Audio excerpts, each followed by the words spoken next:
안녕하세요. 경매의 허들을 낮추는 부동산 가르쳐주는 티처 부가티 김입니다. 오늘 시간에는 대출에 대해서 한번 좀 설명해 드리려고 하는데요. 대출 되게 관심도 많고 이슈도 많죠. 정부의 규제 체계나 이런 것 때문에도 많이 물어보시기도 하는데, 오늘은 간단하게 일반 대출과 경매, 공매 대출에 대해서 한번 알아봐 드리고 설명해 드리는 시간을 갖도록 하겠습니다.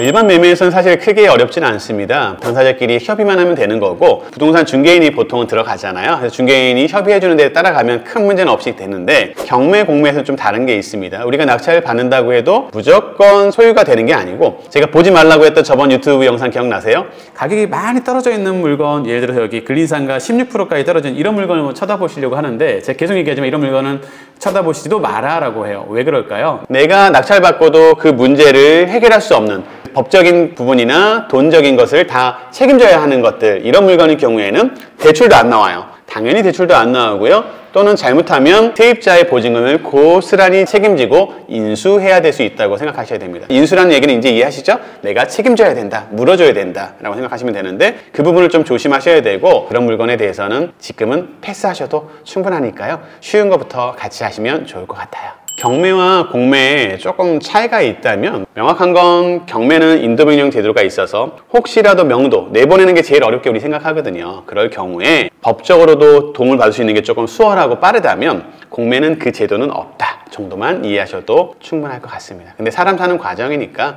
사실은 협의와 어느 정도 말로 하면 대부분 90% 이상은 큰 문제 없으니까 너무 걱정하지 마세요. 경공매 대출 받는 비율은 사실 크게 차이 나진 않습니다. 그래서 지금 제가 크게 언급하진 않고 있는 거고, 다만 제일 중요한 건 소유자, 낙찰받는 차주라고 표현합니다. 낙찰받는 분의 소득과 신용이 가장 중요하답니다. 그리고 정말 우리가 이거를 낙찰받을 때는 싸게 잡으려고 하는 거잖아요. 싸게 잡았는지 확인하는 방법은, 일반 매매는 계약금과 잔금과 뭐 등기비 정도로 생각하는 거지만, 낙찰받았을 때 뭐가 될까요? 시세 대비 얼마에 낙찰받아서 계약금과 잔금 치르고 중간에 대출 받는 거에 똑같이 따지는 건 비슷하지만, 시세 대비 얼마 싸게 잡았냐는 거는 조금 흐름이 다를 수 있을 것 같아요. 무슨 얘기냐면, 경매는 감정가 5억짜리를 3억에 잡았을 때는 누가 봐도 싸게 잡았다고 할 수 있잖아요. 근데 간혹 금매 물건이 경매되기 전에 싸게 나오는 경우도 있을 수 있어요.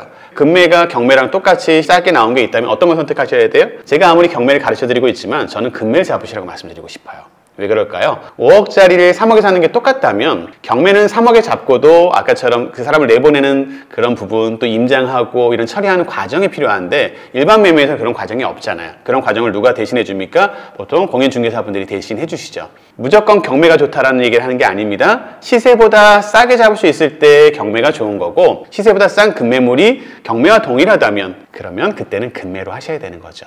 그리고 은행에 전화 걸어서 대출 문의하실 때 어떻게 해야 되나 좀 걱정하시는데, 어렵게 생각하지 마세요. 일반 대출은 보통 우리가 흔히 아는 우리 주거래처에 가서 은행에서 대출 받으시면 되는데, 경공매는 좀 다릅니다. 경공매를 취급하는 은행과 일반 은행이 좀 달라요. 그래서 조금 착각하시는 게, 내 주거은행 가서 경매 낙찰받았다고 하면 잘해주지 않을까? 이렇게 생각하시는데 그건 아니에요.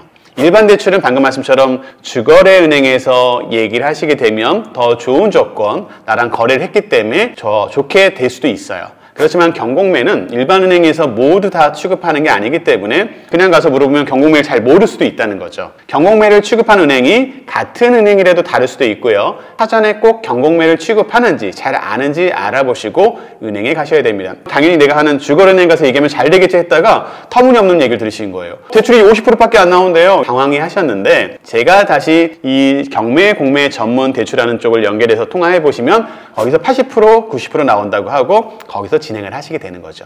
이해되셨죠? 은행이라고 똑같이 취급하는 건 아니다. 경공매를 취급하는 은행이 좀 다를 수 있다라고 설명드립니다. 그래서 알아보실 때는 대출을 중개해주는 중개 법무사분들이 계시기도 하고요. 낙찰 받으러 가실 때 법원 앞에서 이렇게 중개해주시는 대출 이모님들이나 법무사님이 계시기도 합니다. 물론 일부 중개 수수료처럼 수수료가 들어가긴 하지만 여러 군데를 비교할 수 있다는 장점이 있으시니까 그렇게 한번 해보시면 좋고, 그렇게 한번 거래를 하시고 난 후에 그 알게 된 법무사나 은행과 그 다음에 낙찰되실 때는 직접 컨택하셔도 가능하잖아요. 좋은 조건을 찾는다고 생각하시고 진행을 하신 후에 두 번째부터는 내가 알게 된 곳과 비교하면서 거래하는 것도 작은 팁이니까 꼭 참고하셔서 해보시면 좋을 것 같습니다. 물어보실 때요, 쉽게 하시면 돼요. 그분들이 주신 명함 또는 연락처로 전화를 하셔서 2025년도에 나온 2025 타격 몇 번을 낙찰받았는데 얼마 정도의 대출이 가능할까요? 라고 하면 거기서는 기본적인 얘기를 해주긴 하고요. 소득 증빙에 관련된 소리를 주셔야 거기서 세부적으로 확인한 후에 실제 몇 프로 정도의 금리는 몇 프로 됩니다 라고 나옵니다.